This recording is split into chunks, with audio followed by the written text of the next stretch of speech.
টাকা চায়। কারণ হাদি ভাই কোন ঢাকা না বরিশালে, লাস্টে বরিশালের লোকে বিল্লা উঠতে হয়, কী করবো? এটা আমাদের জন্য লজ্জাকর জিনিস।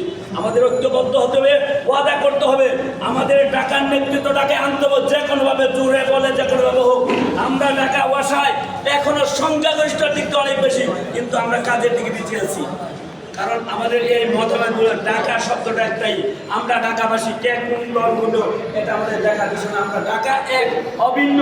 দেখা যাচ্ছে আমরা যে অনুষ্ঠান করতে যাই তখন বলে আমরা বরিশাল, আমাদের কোনো ইয়া নাই, সবাই আমরা ভাই ভাই, মারবেটের ভাই, কোনো ইয়া নাই, ডেনুমারটাই। আমরা যখন টাকা দিয়ে কথা বলি তখন একটা হয়তো 25টা বাস করছি। আমরা এই ভেদাভেদ তুলে কাঁধে কাঁধ মিলে আজ আমরা শপথ করবো, আমরা হাদি ভাইয়ের নেতৃত্বে জাহিদ ভাইয়ের নেতৃত্বে, আমাদের প্রিয় নেতা মান্নান ভাই, জাহাঙ্গীর দাদা, শরীফ ভাই, তাদের হাতকে শক্তিশালী করে ট্রেনিং করতে পারবো এদিন।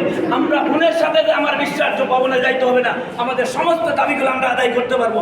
আর আমরা যদি নয় পয়সা থেকে মন দেই, পাই আমার এটা করে, এটা আদৌ সম্ভব না। কারণ আমার খাবারটা চিনে আর চলিয়া যাইতেছে, সেটা আনতে হলে হাতি ভাইকে শক্তিশালী করতে হবে। আর ভাই এটা করে আমাদের আদায় করে দিব। তাই আমি সবার সুস্বাস্থ্য কামনা করি এবং আগামী দিনে আমরা ভবনমুখী হব এবং প্রতিদিন আমরা জুনে সকালে 10-5 জন, বিকালে 5 জন জুনে পাহাড়ের মতো থাকবো। আপনাদের কৌশল বিনিময়িত হলো যে আমার ভাইয়ের কী সমস্যা, এই বলে আমি আমার বক্তব্য শেষ করছি। আল্লাহ হাফেজ, আসসালামু আলাইকুম।